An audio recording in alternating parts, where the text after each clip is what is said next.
এই ঝিলিমিলি জায়গাটা কিন্তু বাঁকুড়ার মধ্যে বেশ একটা হিডেন জেম, মানে খুব একটা মানুষের কিন্তু নজরে আসে না। আর পরের দিন সকাল সকাল ময়ূর দেখার পর আমাদের কথা ছিল ঘুরতে নিয়ে যাওয়ার, মানে রিসর্ট থেকেই কিন্তু আমাদের পুরো ব্যবস্থা করে দিয়েছিল। আর সকাল সকাল এত কিছু ব্রেকফাস্ট সেরে কোনটা খাবো না সেটা সত্যিই বলা মুশকিল। সেরে আমরা বেরিয়ে পড়লাম ঘুরতে যাওয়ার জন্য। এই যে সেই জায়গাটা যেখানে একটা কাশ্মীরি ফিল দেবে। মনে আছে তোমাদের ডাল লেকের কথা?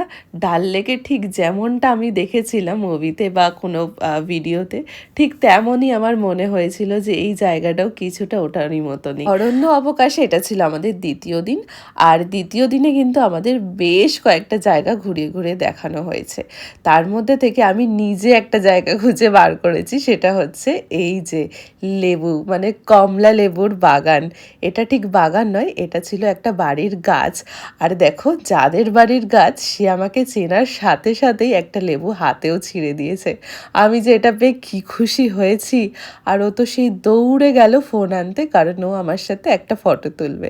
ব্যাস, আর কি, ফটোও তোলা হলো, আমার লেবুও খাওয়া হলো। অরণ্য অবকাশের এই রিসর্ট নিয়ে আমি যত বলবো ততই কম হয়ে যাবে, কারণ এখানে প্রত্যেকটা মানুষের ব্যবহার থেকে শুরু করে আতিথেয়তা তোমাকে মুগ্ধ করবেই। আর এখানের পরিবেশ নিয়ে তো আলাদা করে কিছু বলারই নেই, একদম শান্ত স্নিগ্ধ, একদম পশু পাখিতে ঘেরা, পেট ফ্রেন্ডলি, যেটা সব থেকে বড় কথা। মানে তুমি তোমার পোষ্যকে নিয়েও এখানে আসতে পারো। কিভাবে আসবে বা কিভাবে যোগাযোগ করবে তার সমস্ত ডিটেলস আমি ক্যাপশনে এবং এই স্ক্রিনে তোমাদের দিয়ে দিলাম। যারা তোমরা চাইছো এখানে কন্ট্যাক্ট করে ডিরেক্ট আসতে, তারা কিন্তু অবশ্যই আসতে পারো। সেকেন্ড দিনটা কিন্তু এখনো শেষ হয়নি।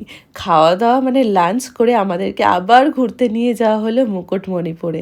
আর এখানে দেখো ডোগেশ ভাই আমার সাথে সাথে যাচ্ছে, মানে আমি যত দূর ঠিক পাহাড়ের ওপরে উঠেছি ও আমার পিছন পিছন ঠিক তত দূরই গেছে।